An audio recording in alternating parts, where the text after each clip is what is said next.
memberikan salam merupakan wasiat Rasulullah kepada Sayyidina Ali. Ya Ali, kata Rasulullah, kalau Anda bertemu dengan orang Islam, yang pertama yang harus diucapkan adalah Assalamualaikum. Kenapa? Di samping hukumnya sunnah mengucapkan salam, Allah akan memberikan pahala kepada orang yang mengucapkan salam Ishrina hasanatan, 20 kebaikan. Salah satu kewajiban umat Islam ketika bertemu dengan orang Islam, apa kata Rasulullah? Idza laqitahu fasallim alaihi. Apabila Anda bertemu dengan orang Islam, maka ucapkanlah assalamu alaikum. Ternyata assalamualaikum itu doa. Semoga Anda selalu diberikan selamat oleh Allah Subhanahu wa Ta'ala. Bagaimana dengan orang yang menjawab salam? Menjawab salam itu hukumnya wajib. Di samping wajib, Allah akan memberikan pahala kepada orang yang menjawab salam arba'ina hasanatan, 2 kali lipat pahalanya, 40 kebaikan. Maka saya tambah lagi salam 1 kali. Kayaknya semangat nih kalau sudah dikasih motivasi. Assalamualaikum warahmatullahi wabarakatuh.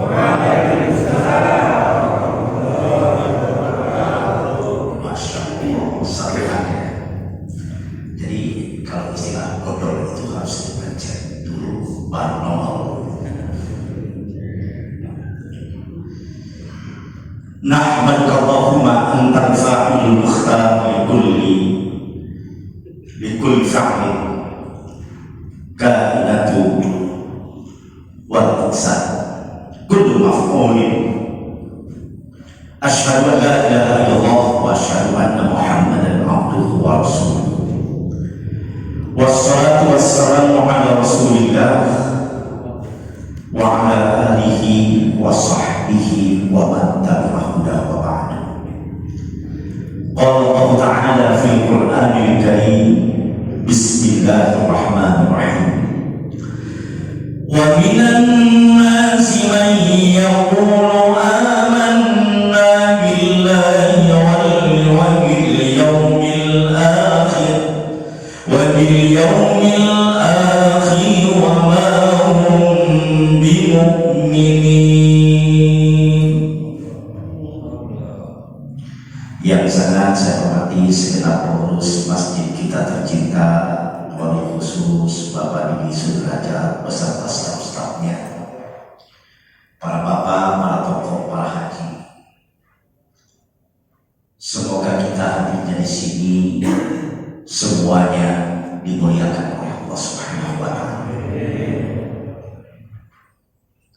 Pertama-tama kita panjatkan puji syukur kehadirat Allah Subhanahu wa Ta'ala, yang mana pada kesempatan yang berbahagia ini, alhamdulillah kita masih diberikan panjang umur, masih diberikan kesehatan oleh Allah, sehingga pada detik ini kita tetap masih komitmen menjalankan ajaran kewajiban kita, yaitu thalabul ilmi. Dengan thalabul ilmi seperti ini, Allah akan memudahkan jalan kita ke surga. Amin. Yang kedua, Allah akan menurunkan ketenangan jiwa Hati kita akan menjadi tenang, tentram dengan hadirnya di majelis ilmu. Yang ketiga, Allah akan mencurahkan kasih sayang, rahmat, yang menyebabkan kita masuk surga karena kita mendapatkan rahmat dari Allah. Salah satu Allah memberikan rahmat, salah satunya adalah hadir di majelis ilmu seperti ini.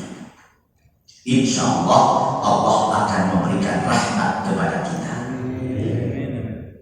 Yang keempat, wa haffathumul malaikah, seluruh malaikat selalu mendoakan kita. Seluruh malaikat selalu mengelilingi kita dengan hadirnya di majelis ilmu. Yang kelima, wa dzakarakumullahu fi ma indahu, dan Allah akan selalu mengingat-ingat kita di depan para malaikat. Beruntung tidak? Beruntung tidak? Beruntung. Islam itu tidak mewajibkan pintar, Pak. Apa wajib pintar? Bukan. Islam itu mewajibkan kita thalabul ilmi. Kalau kita sudah thalabul ilmi, rajin ngaji, insya Allah ibadah kita diterima oleh Allah Subhanahu wa Ta'ala. Pantas keistimewaan thalabul ilmi ini sangat luar biasa. Bapak kalau ke Arab ada taklim seperti ini, itu jemaah tidak sholat sunnah lagi, Pak. Bukan tidak boleh sholat sunnah. Kenapa? Pahala thalabul ilmi ini sangat luar biasa, mengalahkan semuanya, mengalahkan sholat-sholat sunnah qiyamul lail.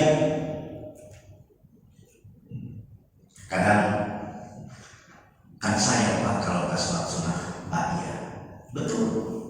Tapi ini pahala thalabul ilmi ini tidak akan dikalahkan. Bapak semalam suntuk melaksanakan sholat sunnah qiyamul lail dengan duduknya di sini, mengalahkan semuanya. Subhanallah, luar biasa. Salawat serta salam semoga kita junjungkan kepada Nabi besar Muhammad sallallahu alaihi wasallam.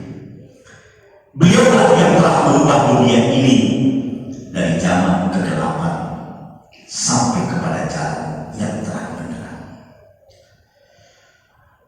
Pada kesempatan yang berbahagia ini, mengingatkan kembali bahwa manusia hidup di alam dunia ini terbagi atas 3 golongan. Ingat, manusia hidup di dunia ini terbagi atas 3 golongan. Yang pertama, orang-orang yang beriman. Yang kedua, orang-orang kafir. Dan yang ketiga, orang-orang munafik. Siapakah orang munafik itu?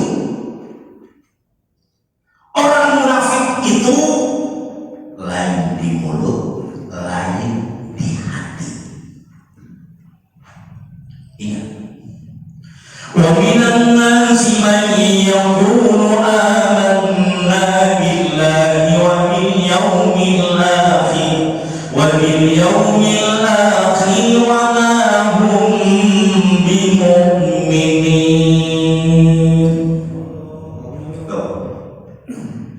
Sebagian manusia mereka berkata amanna, saya beriman kepada Allah,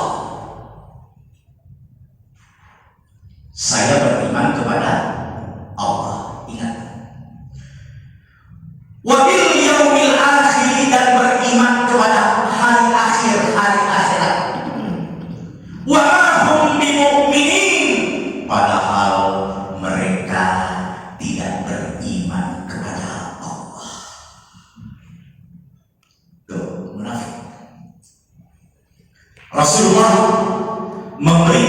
tanda-tanda orang munafik itu ada 3. Idza hadatsa kadzaba. Apabila dia berbicara bohong. Itu tanda munafik. Apalagi di zaman politik sekarang. Oh, luar biasa. Kewajiban kita apa? Milih yang benar. Milih yang benar. Bisa Bapak bisa mentafsirkan sendiri, bisa menjabarkan sendiri. Kalau kita memilih pemimpin yang benar, insya Allah di hari akhirat tidak akan dipertanggungjawabkan lagi di hadapan Allah Subhanahu wa Ta'ala. Kita pasti akan dipertanggungjawabkan nanti di hari akhirat ketika kita milih pemimpin yang salah, yang bakal membohongi rakyat. Saya sebagai, boleh dikatakan, mubali, penceramah, saya harus lurus menyampaikan kebenaran kepada jemaah, tidak belok-belok.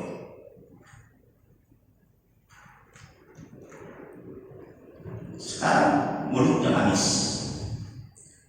janjinya segudang, tapi lihat nanti kenyataannya seperti apa. Pantas kalau Allah mengatakan kalla innal insana ladagha awal husna. Ketahuilah kata Allah bahwa sesungguhnya manusia lupa diri, lupa ibadah, jauh dengan Allah ketika dia melihat kehidupannya serba mapan, baik mapan dalam jabatan maupun mapan dalam harta. Ketika itu manusia sering lentur dan luntur. Jadi kita kembali kepada munafik. Innal munafiq yatadhaharu bil iman. Orang munafik itu luarnya, zahirnya,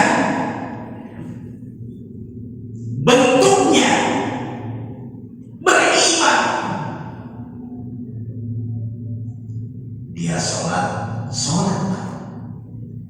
Orang munafik itu sholat. Ini saya baca. Hadhihi awal sifatul munafiq fil Qur'anil Karim. Wa minan nasi man yaqulu amanna. Ini sifat yang pertama orang-orang munafik. Sifatnya kami beriman, padahal dia tidak beriman. Ciri-ciri orang munafik.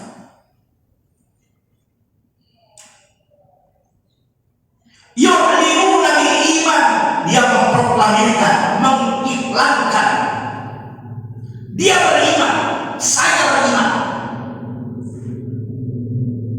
Wa fi qulubihimul kufr, ternyata hatinya penuh dengan kekufuran, kedengkian, keirian.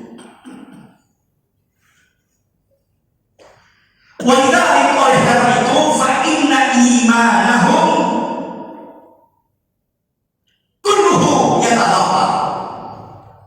oleh karena itu imannya hanya di luarnya saja, di mulutnya saja. Kalau bahasa kita,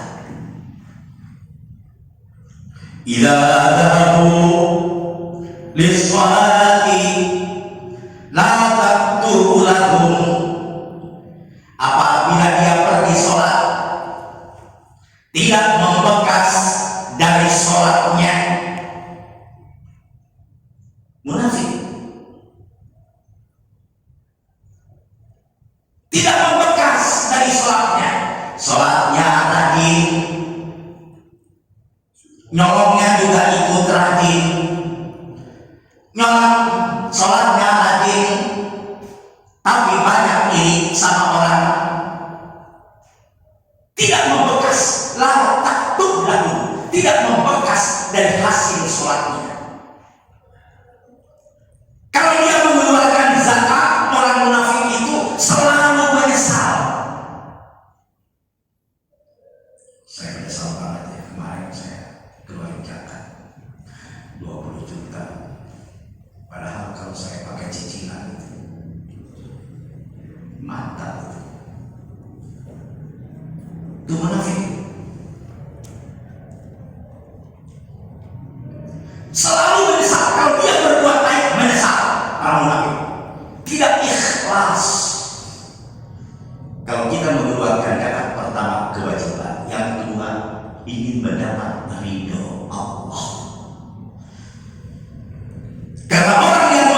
Dan zakat bagi orang yang beriman pasti berkah, pasti berkah. Mana qasomalu minas shadaqah, tidak akan mengurangi rezeki kita, harta kita, duit kita dengan adanya sedekah. Bal yazdadu wa yanmu, malah bertambah dan berkembang. Semakin kita banyak sedekah, semakin berkah hidup kita. Yakin itu. Tuh, orang yang beriman lain dengan orang munafik. Dia mengeluarkan zakat, asal dia berbuat baik, kalau dia perang yang dicari bukan musuh, Pak. Orang munafik itu lobang-lobang tempat ngumpetnya dia, orang munafik. Makanya orang munafik itu bahaya, musuh dalam selimut. Di depan kita manis, Pak, akal, jenengan, panjenengan. Kalau orang Jawa itu jenengan kemana aja, jenengan kemana aja. Sudah lama nggak lihat kita masih hidup, padahal hatinya musuh. Di luar kan ngomongin ngejelek-jelekin kita, munafik. Idza hadatsa kadzaba, apabila dia berbicara bohong. Wa idza wa'ada akhlafa, yang kedua tanda-tanda orang munafik yang kedua, apabila dia berjanji dia ingkar janji. Makanya orang yang beriman itu tidak mudah berjanji, Pak. Kalau janji sama orang itu dipikir dulu, kira-kira saya bisa bayar tanggal sekian. Seperti orang mau pinjam uang, manisnya setengah mati, Pak.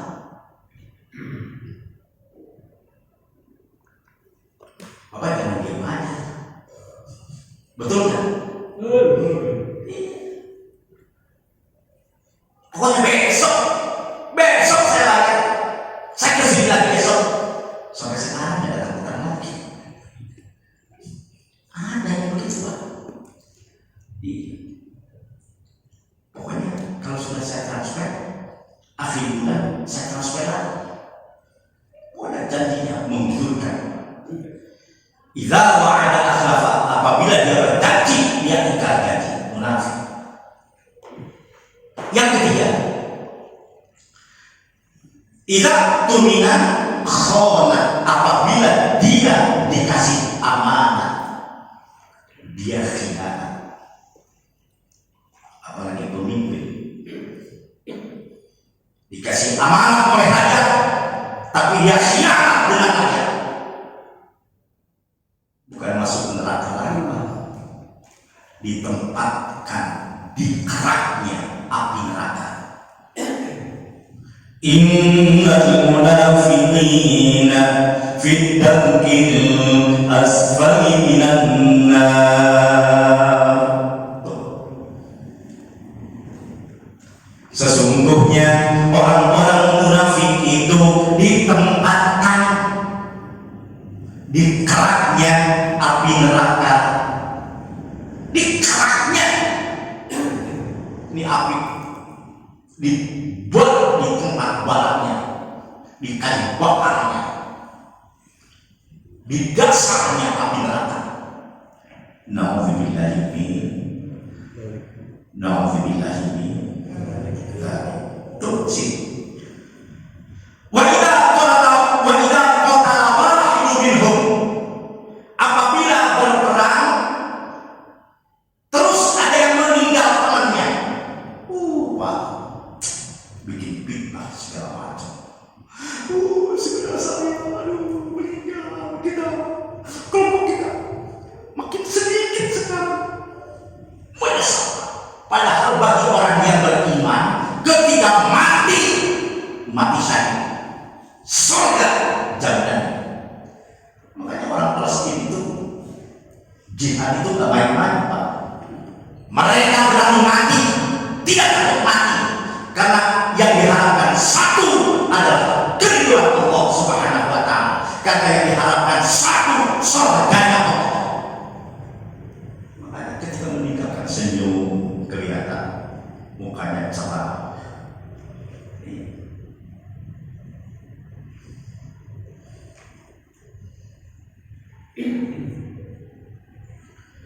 Amal mukmin fa'ina yusalli la yu'addi zakat wa yastab fi sabilillah fahum yarju al-jannah. Adapun orang-orang mukmin sholat, melaksanakan sholat, orang beriman sholat, orang yang mengeluarkan zakat, orang beriman mengeluarkan zakat, hanya satu yang dituju, hanya satu yang diharapkan, surga dari Allah Subhanahu wa Ta'ala. Ada satu yang diharapkan, keridhaan Allah Subhanahu wa Ta'ala. Makanya orang beriman ketika beribadah tidak akan pernah menyesal.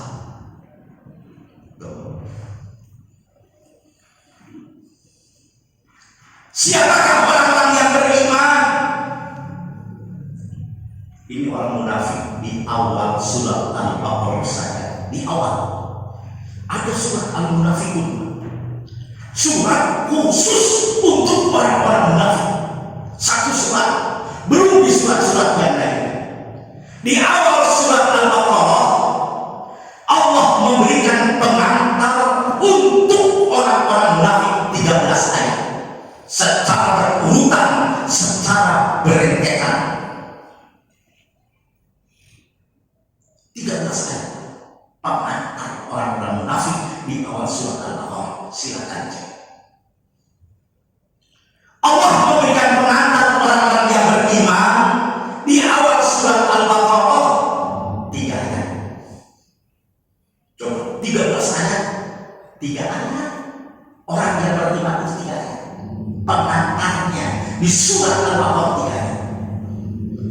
Alladzina yu'minuna bil ghaibi wa yuqimuna as-salat wa mimma razaqnahum yunfiqun. Satu ayat. Walladzina yu'minuna bima unzila ilaika wa ma unzila min qablik wa bil akhirati hum yuqinun. Berapa ayat? Berapa ayat? 2. Ulaika ala hudan min rabbihim wa ulaika humul muflihun. Berapa ayat? 3. Hanya 3 ayat pengantarnya. Yang kedua, Allah memberikan pengantar kepada orang-orang kafir hanya 2 ayat. Innal ladzina kafaru sawa'un 'alaihim a anzartahum am lam tunzirhum la yu'minun. Berapa ayat? 1. Khatamallahu ala qulubihim wa ala sam'ihim wa ala absarihim ghishawatun wa lahum 'adzabun 'adzim. Berapa ayat? 2. Rasulullah selama berdakwah di Mekah 13 tahun. 13 tahun Pak. Rasulullah berdakwah menyampaikan kebenaran di Mekah 13 tahun. Tidak pernah menemukan orang-orang munafik, tidak pernah. Satu kali pun Rasulullah tidak pernah menemukan orang-orang munafik di Mekah. Yang dihadapi oleh Rasulullah adalah orang-orang kafir Quraisy, orang-orang yang beragama. Tidak pernah menemukan orang-orang munafik. Setelah Rasulullah hijrah ke Madinah, Pak, ternyata orang-orang munafik di Madinah berjumlah numpuk dan sangat menyakitkan. Itu yang memfitnah Siti Aisyah berzina itu siapa? Orang munafik. Ketika ketinggalan kalungnya, ya, terus disuruh. Ternyata orang-orang munafik itu sangat menyakitkan karena tidak ketahuan orang munafik itu. Tidak ketahuan orang munafik itu musuh dalam selimut.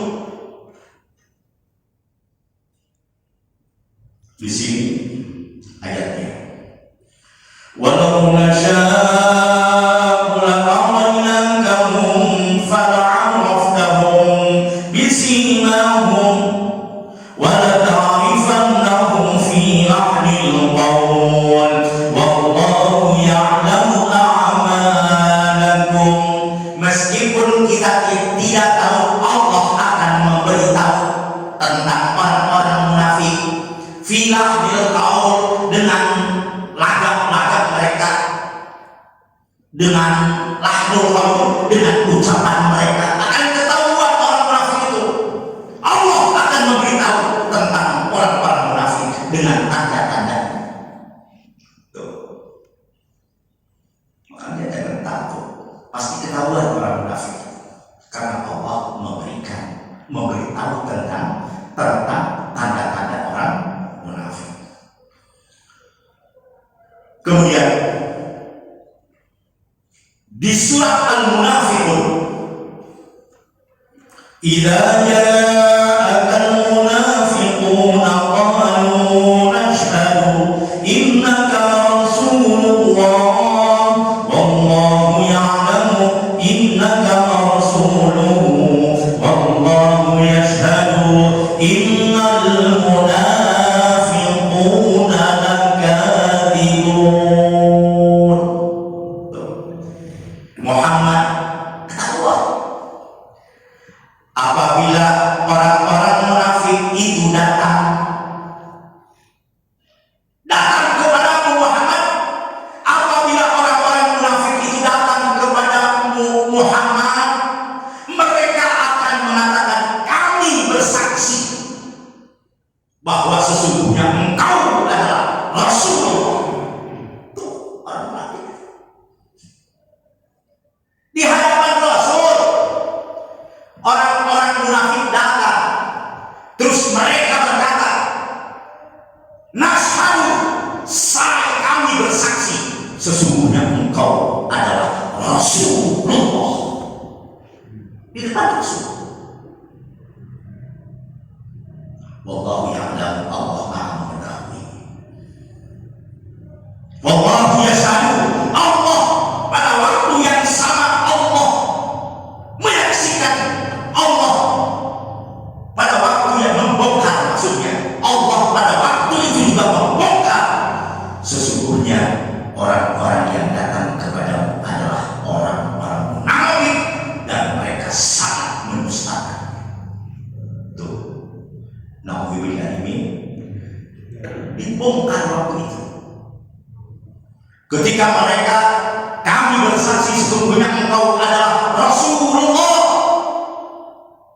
Pada waktu yang sama Allah membongkar bahwa orang yang datang kepada Muhammad adalah orang-orang munafik dan mereka sangat mendustakannya. Pembohong, mereka itu adalah pembohong. Kalau bahasa kita ya begini. Bagaimana dengan orang yang beriman? Kalau orang beriman itu serasi hidupnya, tidak lain di mulut, tidak lain di hati.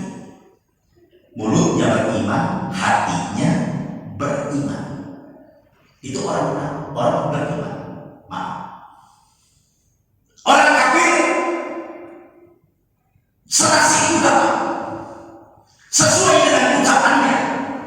Di mulutnya tidak beriman, di hatinya tidak beriman. Itu orang kafir. Lain dengan orang munafik, lain di mulut, lain di hati. Orang munafik itu selalu membuat masalah. Ketika hidup di masyarakat selalu bikin masalah, tidak pernah akur.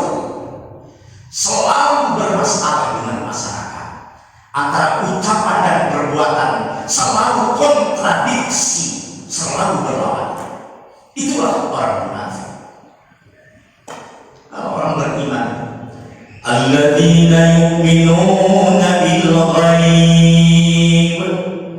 Orang yang beriman adalah orang-orang yang percaya dengan hal-hal yang gaib. Kita wajib percaya dengan adanya surga dan neraka. Wajib percaya.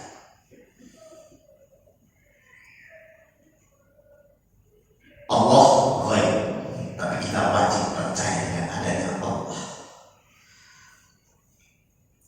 Hari akhirat gaib, kita wajib mengimaninya. Alladzina yu'minuna bil ghaib. Ghaib itu apa? Yang tahu hanya Allah. Alimul ghaibi fala yuzhiru ala ghaibihi ahada. Allah lah yang maha tahu tentang yang gaib dan tidak diperlihatkan kepada siapapun hal-hal yang gaib kecuali atas izin Allah. Para rasul tidak tahu tentang hal-hal yang gaib. Para rasul tahu tentang hal-hal yang gaib karena Allah sendiri yang memberitahu. Dan itu merupakan mukjizat bagi para rasul. Contoh, Rasulullah ketika Mi'raj di Sidratul Muntaha diperlihatkan oleh Allah hal-hal yang gaib. Bagaimana keadaan penghuni neraka, bagaimana keadaan penghuni surga, diperlihatkan oleh Allah kenikmatan-kenikmatan dalam surga, siksa-siksa dalam neraka, diperlihatkan oleh Allah kepada Rasulullah untuk dijadikan pelajaran bagi manusia yang hidup di alam dunia ini. Itu namanya mukjizat bagi Rasulullah Sallallahu Alaihi Wasallam. Jin tidak tahu Pak jin tentang hal-hal yang gaib. Buktinya apa? Ketika matinya Nabi Sulaiman, jin tidak mengetahui.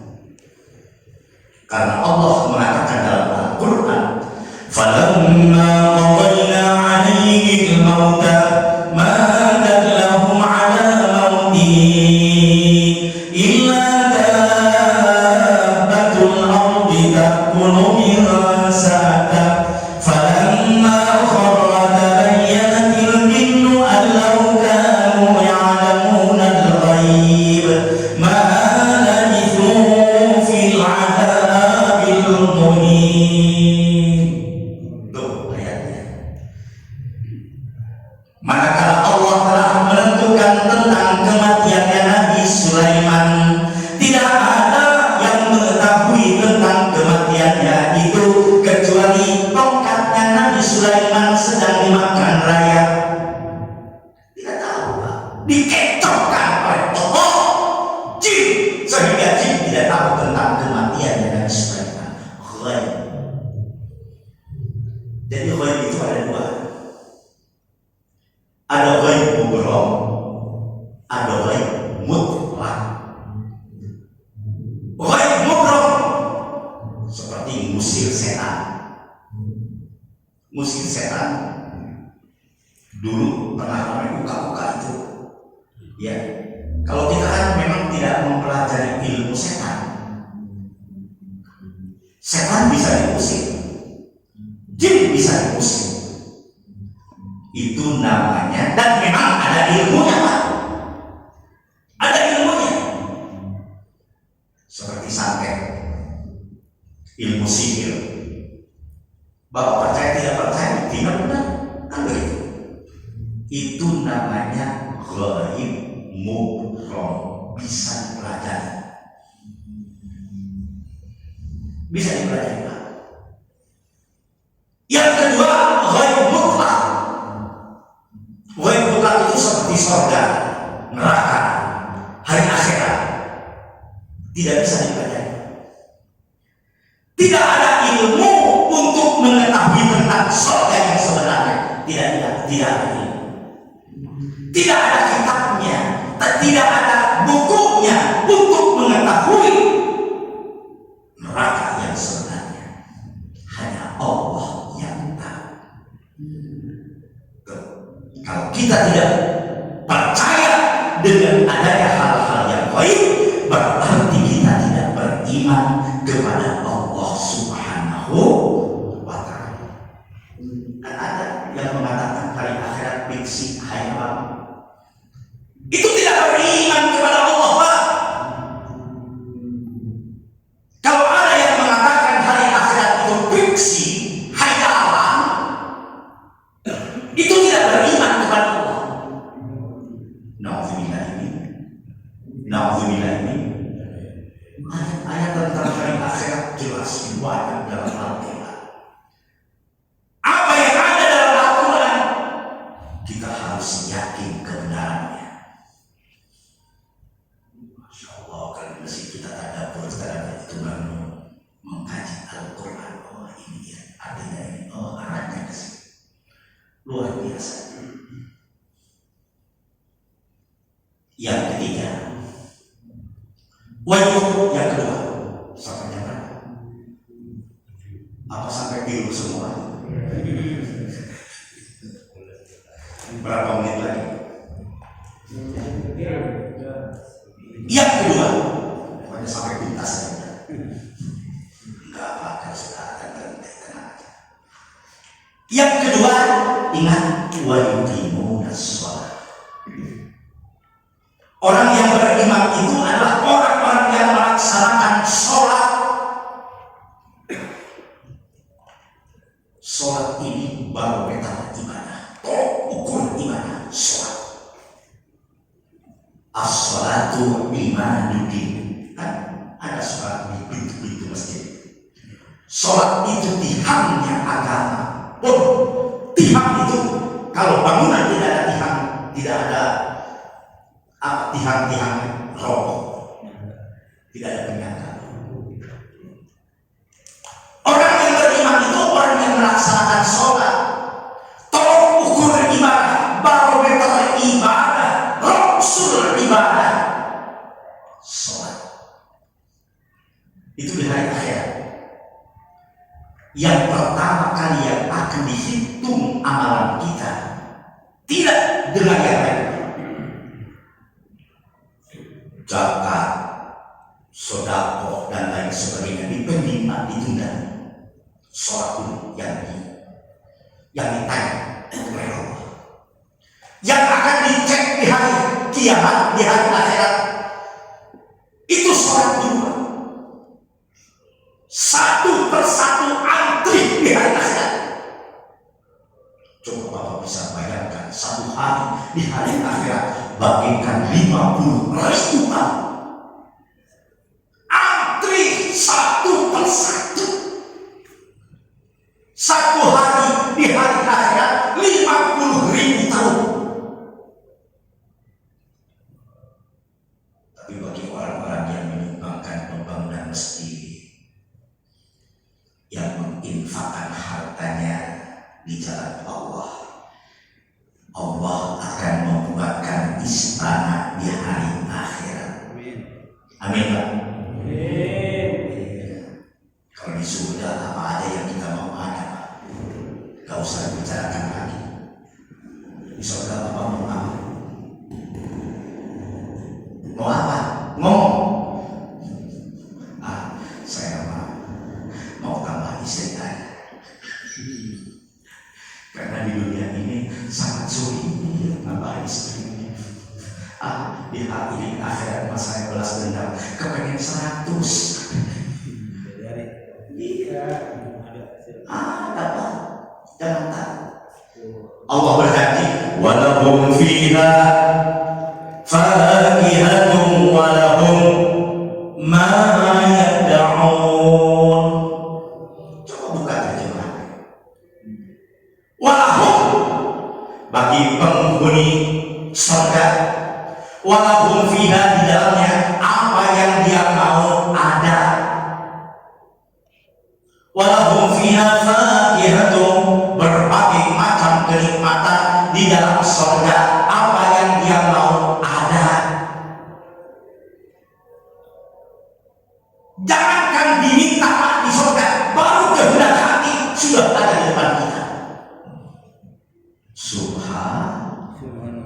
Subhanallah,